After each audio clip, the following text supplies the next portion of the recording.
Nate Pickens has officially signed with the BYU basketball program, and on paper, it sure looks like Kevin Young's got a championship caliber squad.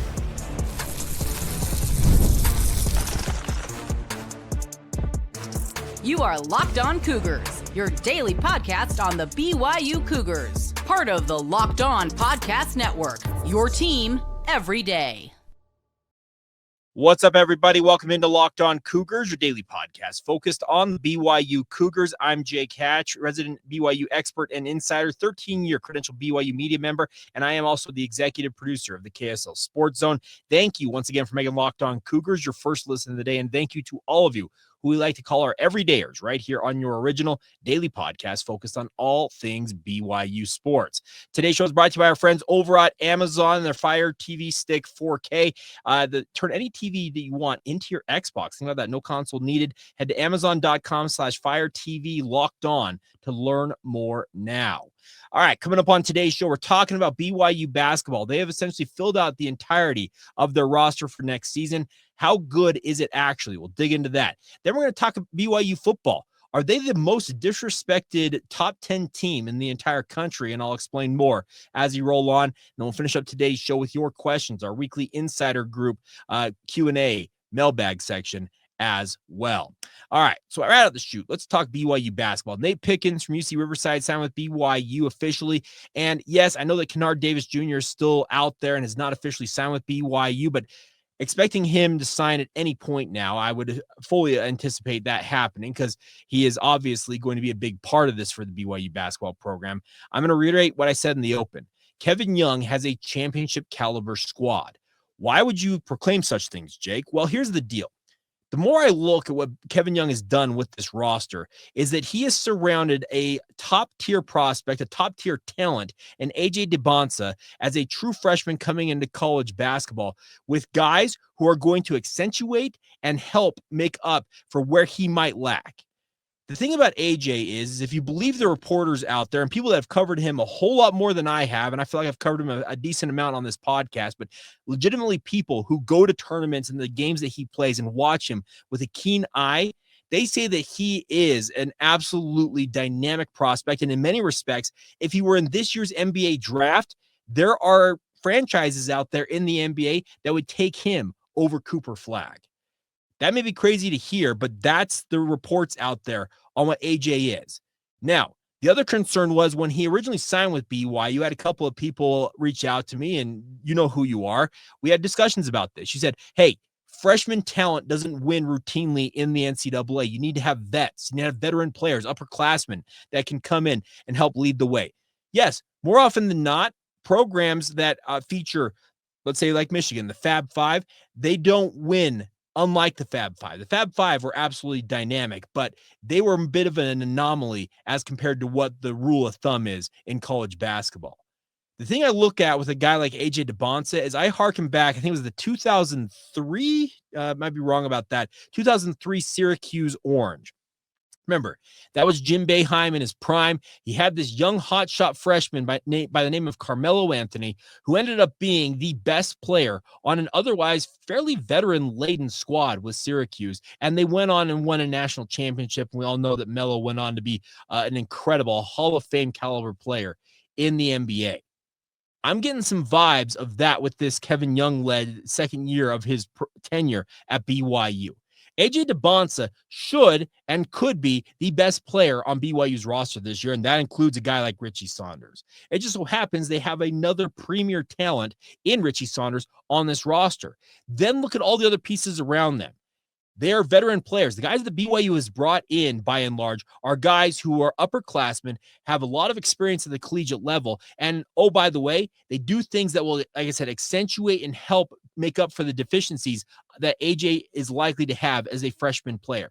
The one thing AJ has is the ability to score at any level in basketball, and that is something that BYU will empower him to do. But then you look at the roster for BYU.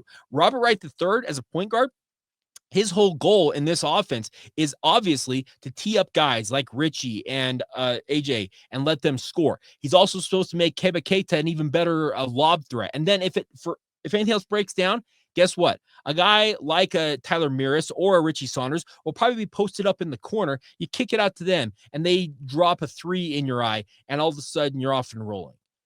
This roster that BYU has assembled here, and yes, I know that they still have at least one roster slot open, but considering the 14 players who have currently signed on the dotted line or are expected to, as I mentioned in the case of a Kennard Davis Jr., BYU is going to have a stout lineup. It should feature a pretty deep rotation once again, at least on paper right now. And the nice part is it is built to obviously feature a young man like AJ Dybantsa, and that's what he's fully expecting. He's expecting to be at BYU, and I know he's put some bluster out there about, hey, I never said I was a one-and-done player. AJ, I love you, man, but you are going to make so much money in the NBA. We're talking there are tens of millions of reasons why you are going to be at BYU for one season unless something absolutely horrific happens. That is the only reason I could see a guy like that sticking around BYU, even as cool as it would be. But the bigger point to be made here is I look at this roster that Kevin Young has assembled. I love the versatility of it. I love the fact he's got multiple guys on this roster who are capable of shooting at least 35, if not 40% from three. BYU is going to shoot a lot of threes in this offense. They're also going to go to the rim with impunity and try and score at the rim. It's very much an NBA-esque model, and that's why I attracted a guy like AJ Dybantsa to this program. He said it himself. He said that BYU was not really on my radar, and they sold him on it. The vision that Kevin Young had, the connections he has to NBA pros, Kevin Durant and the like, a big selling point for him to sign on with BYU and come in and do what he's doing. The fact that he's already on campus indicates to me that AJ Dybantsa, he's taking this extremely seriously. He wants to make, if this is his 1 year, he wants to make it as good as it possibly can be. And I just look at all the different pieces that BYU has compiled here across the returning players, Dawson Baker, Saunders, Keba Keita, Mihailo Boskovic, Brody Kozlowski, Kadeem Boop. That's a nice returning core that obviously understands what BYU is trying to do. But then you add in the other pieces around that. I mentioned AJ Dybantsa, Xavier Staten, obviously hoping to see him come along. Then you have Kennard Davis Jr., Dominic Diomande, Tyler Miras, Nate Pickens, and then Robert Wright III. Everything that Kevin Young has assembled with this roster is geared towards making BYU as versatile and as hard to defend as possible. They can go into any one of these matchups, it feels like, this season and go in and say, okay, we're going to play this style of basketball against this team. We'll switch it up here, or we'll change that. Kevin Young is going to start to play chess when other people are playing checkers. And I, for one, cannot wait to see it happen. But if it is a 2003, I probably should look that up before I started recording. But hey, nonetheless, here we are. We're doing a podcast all the same. But if it is the 03 Syracuse Orange type season, I don't think any of us, yours truly included, will be complaining, because that would mean that BYU absolutely had a historic run, Final Four, national champion. All that stuff is out there. And on paper, it sure looks like BYU's got the pieces and the talent to do just that. And I, for one, will be looking forward to having a front row seat for it all throughout this upcoming season. All right, before we get to basketball season, though, football season is going to be here before we know it. Somehow, BYU is ranked inside the top 10 in a lot of these post-spring top 25s, and they actually were inside the top 10 in the way too early top 25s. Then why does it feel like BYU is once again getting overlooked and disrespected when it comes to Kalani Sitake's program? We'll talk about that next right here on Locked On Cougars. Today's show is brought to you by our friends over at Amazon. Did you know your Fire TV is also an Xbox? You can turn any TV into your gaming and entertainment hub with Fire TV's Stick 4K devices. No console required. You don't have to carry around your Xbox with you. That's an incredible thing. Grab your paired controller, subscribe or sign into Xbox Game Pass Ultimate with EA Play included, and you're ready to play. Dive into hundreds of premium titles. I'm a big EA Sports College Football 25 guy. If you're a Call of Duty fan, Avowed, no matter what you're into, you've got the ability to play your games and do it remotely. That's an incredible part about this. With Wi-Fi 6 or 6E and auto low latency mode, with advanced technology, Fire TV Stick 4K delivers smoother, more responsive gameplay with lightning fast speeds so you can stay competitive and stay gaming with your buddies. The best part is all you got to do is have this device with you guys. And you don't have to carry, I said, that console of your Xbox. The best part is you also can have fun playing with your friends online. Everything's available to you guys. Just wherever you might be. If you're out on the road, you can still sign into it. So head to amazon.com/FireTV locked on to get started today. Xbox Game Pass Ultimate subscription and a compatible controller are required. Available on select devices, including Fire TV Stick 4K second generation, Fire TV Stick 4K Max first and second generations there, and Fire TV Cube third generation. But once again, get started today by going to amazon.com/FireTV locked on. Thank you once again for making Locked On Cougars your first listen of the day. Hope you all are doing well on this Friday. All right, so the BYU football program, if you did not see it, the way too early preseason poll right after the season ended this past winter had BYU at number 9 in those rankings, most notably from ESPN, and they kind of sat in that number 9 ranking spot. And the thing is, all offseason long, they've stuck by those rankings when they've kind of broke down, okay, spring portal editions for top 25 teams. That was kind of the ranking that they used to get kind of a bearing on what they expected from these teams. Well, they just put out a post-spring top 25 along with other CBS sports among them. And the bigger thing that I took away as I was reading on this is that I know that Phil, you reached out about this, and Phil said this, I'll read this email.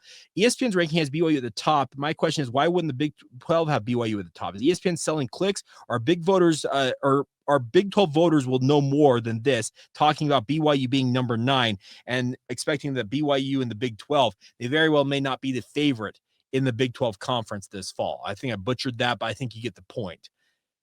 To Phil's question, I think to a number of you who have questioned this, well, I think I have an answer, and it comes from none other than Shahan Jayaraja from CBS Sports. Shahan is a really, really prolific writer, does a really, really good job for CBS Sports.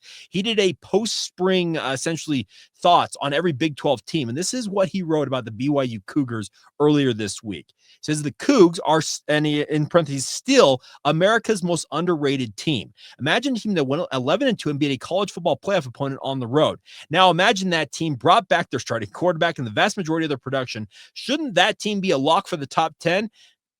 Question mark. Good question. Instead, BYU is still undervalued everywhere, barely even scraping some rankings. Again, the Cougs will surprise some people and force themselves into the conversation. It's legitimately befuddling that they've been so forgotten.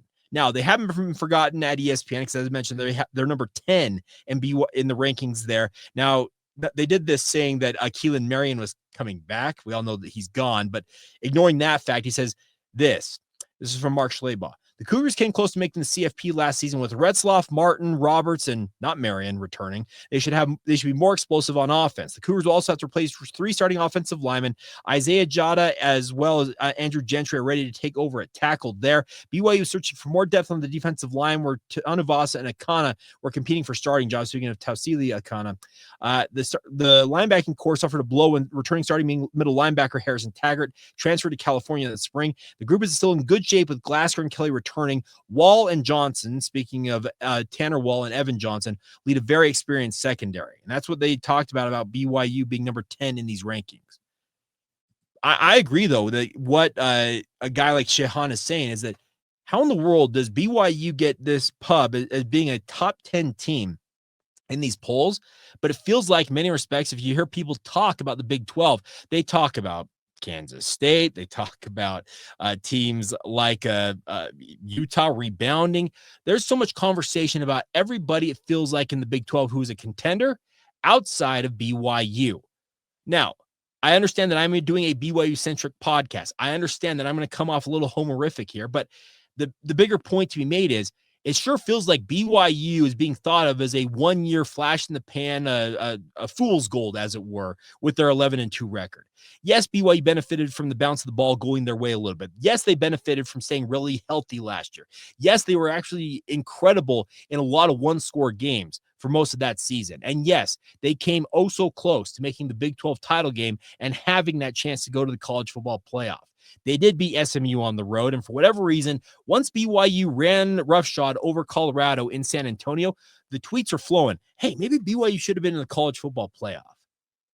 If they want to ignore BYU, I know that Kalani Sitake and his program, in their heart of hearts, they're probably a little hurt. They're probably like, hey, what do we got to do to really earn your respect? But at the same time, the disrespect card was a huge component of the success that BYU football had a season ago. And if they want to throw that disrespect in your face once again, Lap it up, BYU. Suck it up and use it. Put it on the bulletin board and use that as that internal motivation to go out there. And once again, as Kalani Sitake said, prove them wrong. They're about to find out tonight. That is what BYU's whole mentality is going to be.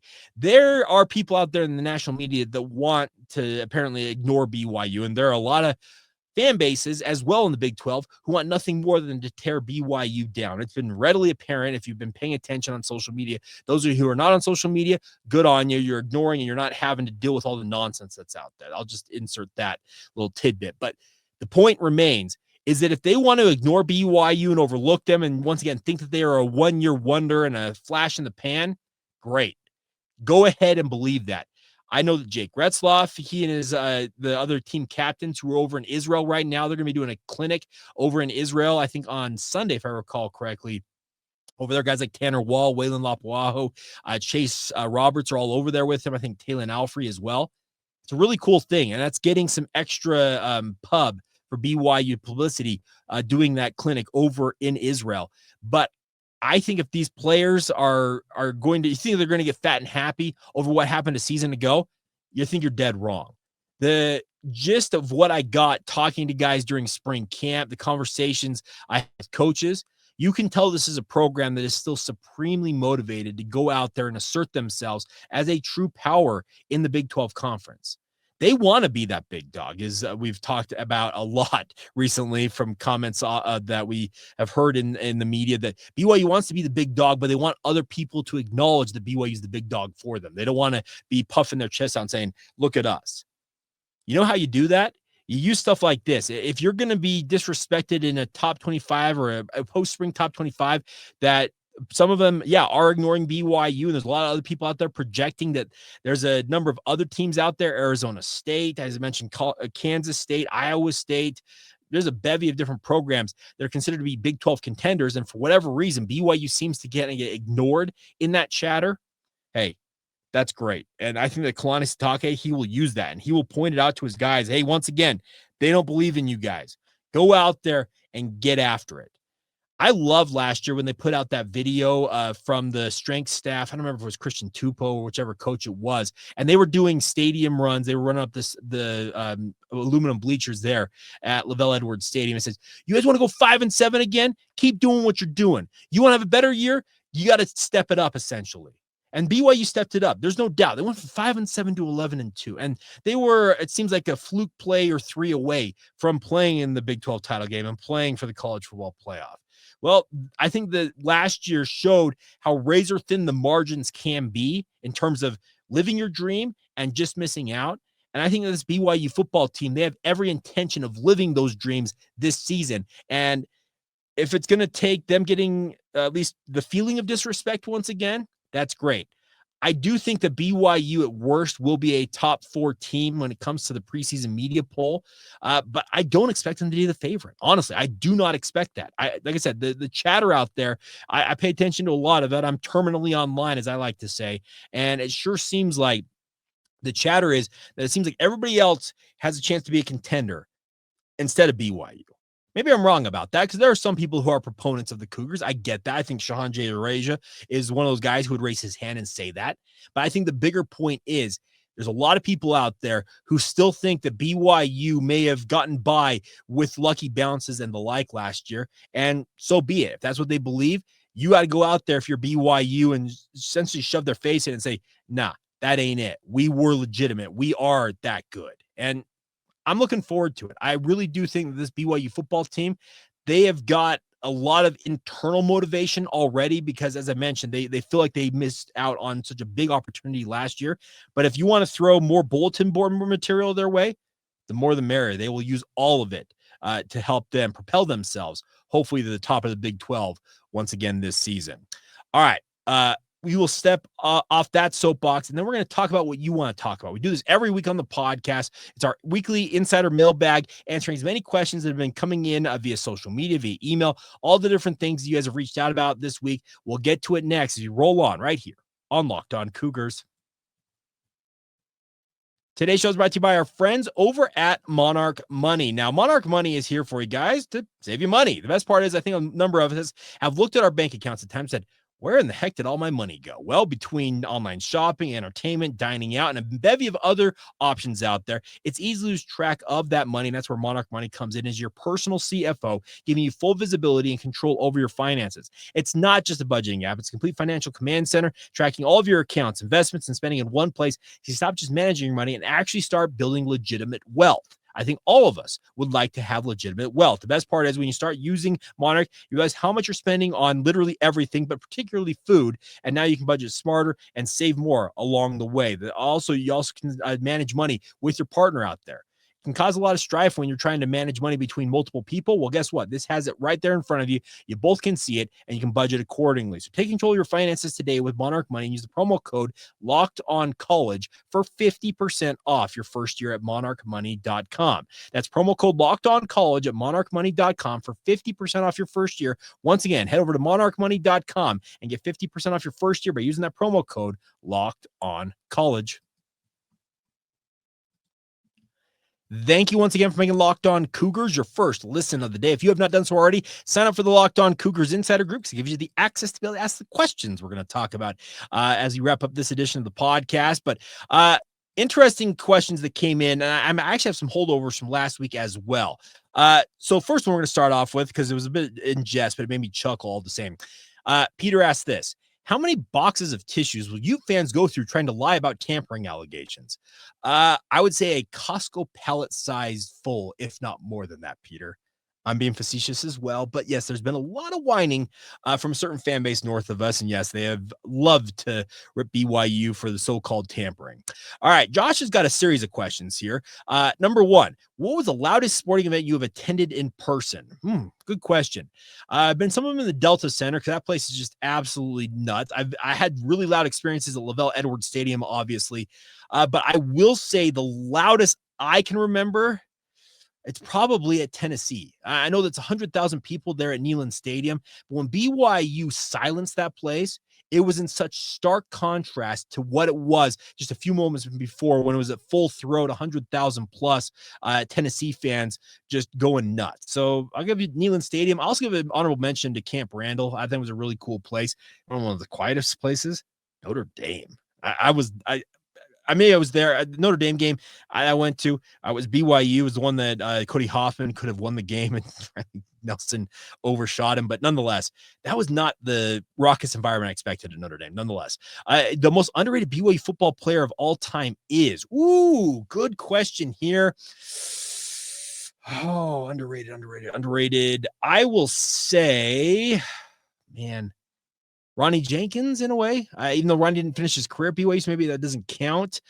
Gordon Hudson comes into the equation for me. There's a lot of good options out there. Curtis Brown, I think, is underappreciated, even though they were all legitimate stars. But considering what they accomplished versus, I think, the hype that other people get, those are some of the names I would think of. Best score you've shot on 18 holes in golf and any holes in one. No holes in one. Have a dream to get one day. But best score I've shot on 18 holes. I have broken 80 exactly once in my life, and it was a 79. And I was dancing like you wouldn't have believed. So one day I hope to shoot in the 70s consistently, but I'm also getting closer to 40, and we'll see if that holds up. And then the best meal you've ever had while visiting for a BYU away game. Oh, that's a good question too. Are talking media meals, I guess? Because media meals, frankly, BYU has the best media meal in the market. I'm not joking. Like I have not been to all of the big name college football venues, but to have Tucanos, all you can eat Tucanos, it's pretty dope. I'm not gonna lie, but best meal I've had while visiting for a BYU away game. I really enjoyed the food I had in Wisconsin, in and around Madison. It was absolutely incredible. If you have a chance to go to Camp Randall to watch a game, please do it. It's absolutely nuts. Let's see. Great question here from Tyson. I have been out of it recently, but haven't been able to participate. But who are the lower classmen that will have the biggest impact on this football season? That's interesting. So like a freshman or a sophomore. I would include the two running backs, Pokai Haunga, as well as Sione Moa, I think those are two underclassmen running backs alongside a guy like LJ Martin, who's going to be a junior of all things. It's crazy to think he's already an upperclassman, but those are two guys to keep an eye on. I think the trio of wide receivers in Dom McKenzie, Tayton Nakua, and Cody Hagan are ones to be mindful of. I think Ace Kafusi at linebackers, one to monitor. I think there's a lot of young defensive ends. Kenny Laufono Hema comes to mind. What else am I thinking of? Cornerback. Keep an eye on the two youngsters, Jonathan Cabea and Trey Alexander. I think they take a step forward. So I think there's a shotgun approach there to answer that question, Tyson. But there's a number of them. And if they step up, BYU is going to be a whole lot better than I think a lot of us even think they may be. Maybe I'm wrong about that. Other questions here coming in. Let's see. What is the status of Brody Kozlowski? Is he healthy? And if so, do you think he will contribute this year? That comes from Byron. Brody was injured last year. As I understand it, he is on his way back to full health. And once he is, he will be part of the rotation this year. He is a dead-eye shooter, and BYU needs guys like him who are 6'7", 6'8", and can shoot the three. And that's what BYU wants in this roster. And if he stays healthy, I fully expect him to be a part of the rotation next year and be a big part of it, because he was kind of out of it last year, but injury will do that to you guys. Robert, which BYU sports team is going to finish with the highest ranking this year? He says football, basketball, women's soccer, women's volleyball. It's a good question. I will say BYU basketball. Maybe I'm wrong about that. It could be football, women's soccer, all four of those great options. But I will say basketball right now, because I just think the hype, the talent they've assembled, and we already talked about it a little bit earlier on today's podcast. I think it's all there for BYU. John, great question on the basketball thing. As I think about the BYU basketball program and the great coaching staff Kevin Young has built, I am starting to wonder at what point or how long until they start leaving. After this upcoming season, I could see some guys getting picked off. Quite frankly, I thought that some guys may end up getting picked off this year. So, and the other thing about this is Kevin Young, the guys he's hired, they're his guys. They're guys he's worked with and guys he knows, and they respect him, and they love the fact that they're part of a winning program. That's a nice pitch to have for guys to stick around a program. But I think at the same time, you will see guys getting opportunities, head coaching positions and the like, if BYU has the success that we think that they could have this season. Ryan, good question here. What are the pieces does Jay Hill need to make this defense stellar? He needs the defensive ends across the board to step up and become true pass rushers. There's a ton of talent in that defensive end room, but it's young talent right now. Logan Tui, I think, is probably the one veteran voice I think of off the bat. But you got to have other guys step up at defensive end, whether it is an Ephraim Asiata or let's say a Nusi Taumoi as a legitimate true freshman coming into BYU. Whoever can force the action and bring pressure off the edge, that's what you need. Does that mean other pieces need to come in? I don't know, but I think a cornerback could help as well to really, solidify the depth there at corner. But honestly, there's not a lot of depth needs right now for BYU basketball. I think they got a really, really good thing going right now. Parley, good question here.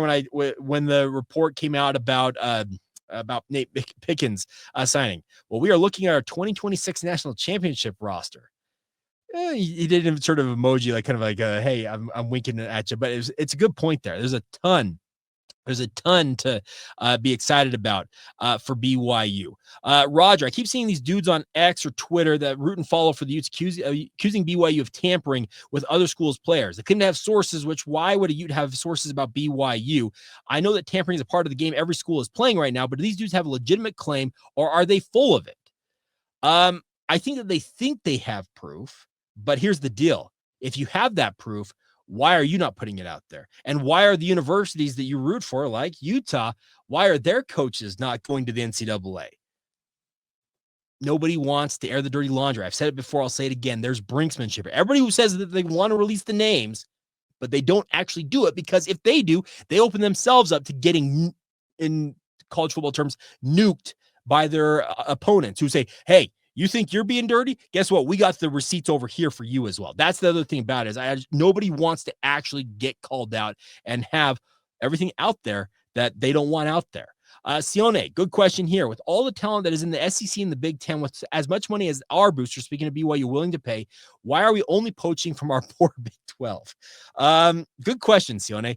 I think that BYU, it's kind of the guys you've played against. We saw it with basketball. They've added a number of guys that BYU played last year in various games. Football's the same thing. I think it's the guys you know, but at some point, yeah, it would be fun to pick off some SEC and Big Ten talent. Maybe that's kind of the next revolution for BYU and NIL, is to start going and stealing away from those big dogs and really get some fan bases beyond the Big 12 after you. That would be the interesting part about this, to see if they could change that. All right, we will give the final word here to Braden. It's a great question. It's off the beaten path. Here's a question. I played rugby in high school, but kind of fell out of touch with the sport. Are you a rugby fan, and have you gone to a Utah Warriors game? And if so, do you recommend it? Okay, now, am I a rugby fan? Yes, but I am not, how do I say this? I am not an in the know fan in a way. I guess neophyte. It's kind of like hockey for me. I understand surface level. The competition of rugby, I absolutely love, and the physical nature of it, it's unmatched. Come on, these dudes are hitting each other like they're playing football, but they're not wearing the pads the football players wear. I been to a Utah Warriors game. I have actually been to multiple Utah Warriors games, and they are an incredible environment. Now, they may have the best Utah Warriors team that they've ever had in the, I think it's like 8 or 9 years of the franchise's history at this point.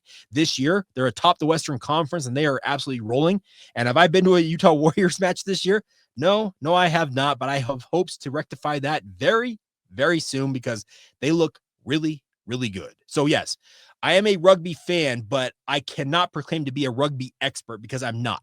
I have a younger brother who is far more than to know about rugby. He is actually a Utah Warriors season ticket holder, and I have to kind of ask him questions to kind of get a better feel for what I'm watching when I'm watching it. But it is a really, really fun sport. So I am a rugby fan. And yes, if you get a chance to go out to a Utah Warriors game, do it this year. Because I'm telling you, this Utah Warriors team, they're different. There have been some pretty good Utah Warriors teams of yesteryear, but this one legitimately could hoist the MLR. Speaking of Major League Rugby, it could hoist the championship at the end of the year. That's the type of talent that this team is packing right now. And that get out and support them. They play over at Zions Bank Stadium on the campus of RSL's Academy, Real Salt Lake.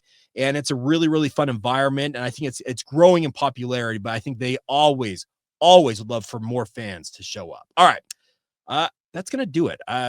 Crazy that the 30 minutes like rolls by like it does, but it's kind of the par for the course with this podcast. All of a sudden I look up and I'm like, oh, hey, it's time to push stop on the recording. But as always, truly do appreciate all the support. Please continue to subscribe, rate, review, share this with your family and friends. Let them know it's BYU daily content that they can consume on demand whenever they want to. And obviously appreciate all the support you guys have lent all year long and throughout the years. We're in year 7 of this podcast. So as always, thank you for all of your support of the podcast. Continue to subscribe, rate, and review, as I said, and make sure you could join us every single day. We like to call you guys everydayers. And as always, thank you for all of your support in making Locked On Cougars your first listen of the day.